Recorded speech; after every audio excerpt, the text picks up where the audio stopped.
What's hot? What's not? Who's in or has been inside TV, behind the mic, the printed word, whatever you like. He's got the story before it's news. He's not afraid of controversial views.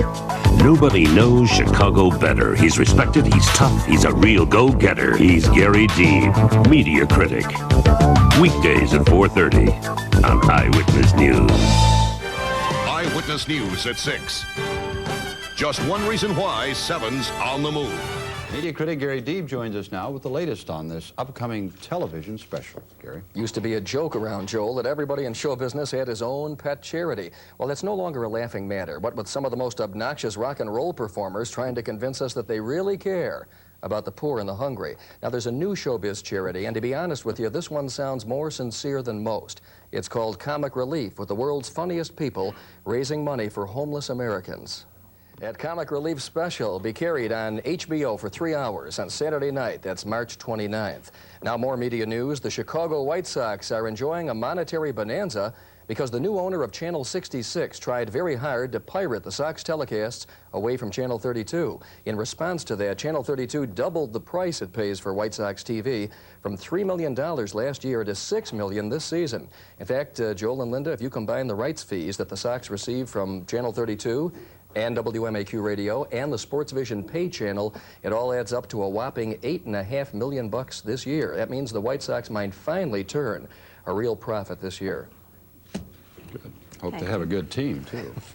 Talk about lucky. When we come back, we are... Media critic Gary Deeb has a story of a fast-growing alternative station that's getting a lot of attention on the airways. Gary?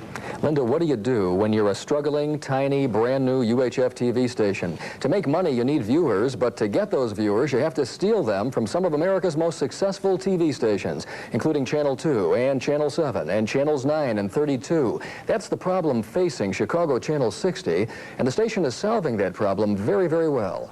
I said over the weekend, a series of celebrations marking WBBM Radio's 20th anniversary as an all-news outlet and its 65th anniversary on the air. One of those get-togethers took place at the Wrigley Building restaurant, where so many of BBM's historic programs originated from. It was a beautiful evening of nostalgia as the big stars of yesterday converged for a flashback. It's great to see those so-called old-timers get together, and every one of them still has the talent to talk in a very commanding fashion. I think everybody in this business can learn so much from them just by watching. It must have been a great evening. It was fun. It's marvelous. Thanks, Gary. We'll be right back. Gary. There are mighty few people, Joan, who can take their hobby and transform it into a very respectable career. One of those lucky persons is Chuck Shaden, Chicago's guru of old-time radio and Chicago's leading expert on showbiz nostalgia. Chuck Shaden works out of this back office in a very unassuming shop in Morton Grove. He opens the door and steps into yesterday. Chuck Shaden, Joel, is a really great guy and a really valuable radio pro.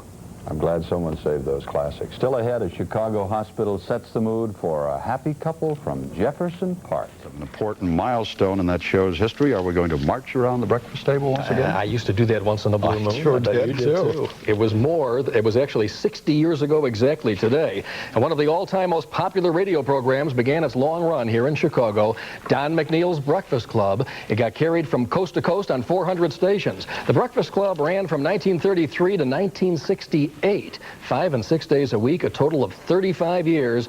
It was a forerunner of modern morning radio, and Don McNeil, the man who created it, got saluted this morning for being such a radio pioneer.